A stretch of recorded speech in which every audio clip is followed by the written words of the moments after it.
ഇന്ന് ഞാൻ ഉണ്ടാക്കുന്നത് മത്തി കൊണ്ടൊരു കറിയാണ്. അതിനുവേണ്ടി മത്തി ഇത് കഴുകി എടുത്ത് വെച്ചിട്ടുണ്ട്. പിന്നെ പച്ചമാങ്ങ ഒരു മാങ്ങയുടെ പകുതി കേട്ടോ, ചെറുതായിട്ട് ഒരു മീഡിയം കഷ്ണങ്ങളാക്കി മുറിച്ച് വെച്ചിട്ടുണ്ട്. പിന്നെ ഇഞ്ചി ചെറുതായിട്ട് അരിഞ്ഞിട്ടുണ്ട്.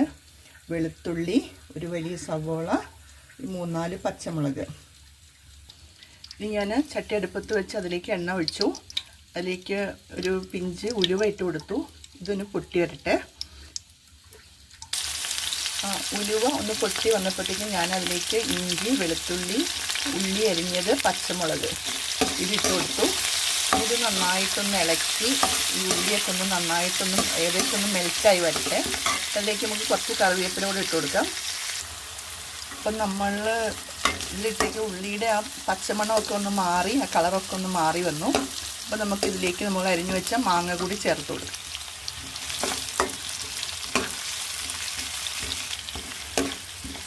ഈ മാങ്ങ ഇട്ട് നന്നായിട്ട് ഇളക്കി ഇനി നമുക്കിതിലേക്ക് മഞ്ഞൾപ്പൊടി, മുളക് പൊടി നമുക്ക് എരിവ് എത്ര വേണോ അതിനാവശ്യത്തിന്. അപ്പോൾ മീൻകറി ആകുമ്പോൾ കുറച്ച് എരിവുള്ളതാണ്, കൂട്ടാനൊരു രസം ഉണ്ടാവുള്ളൂ. അപ്പോൾ ഞാൻ കുറച്ച് എരിവ് അധികം ചേർക്കുന്നുണ്ട്.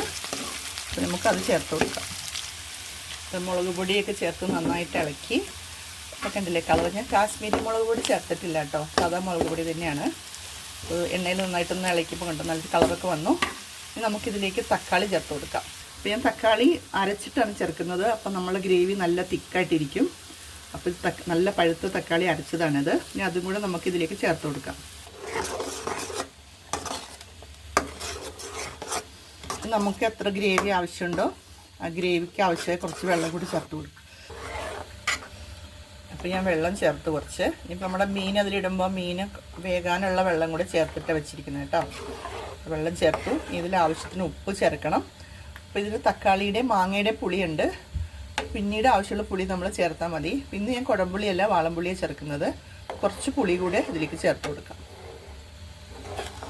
അപ്പം ഞാൻ ഇതിലേക്ക് കുറച്ച് പുളിയും കൂടെ ചേർത്തു, ഉപ്പ് ചേർത്തു.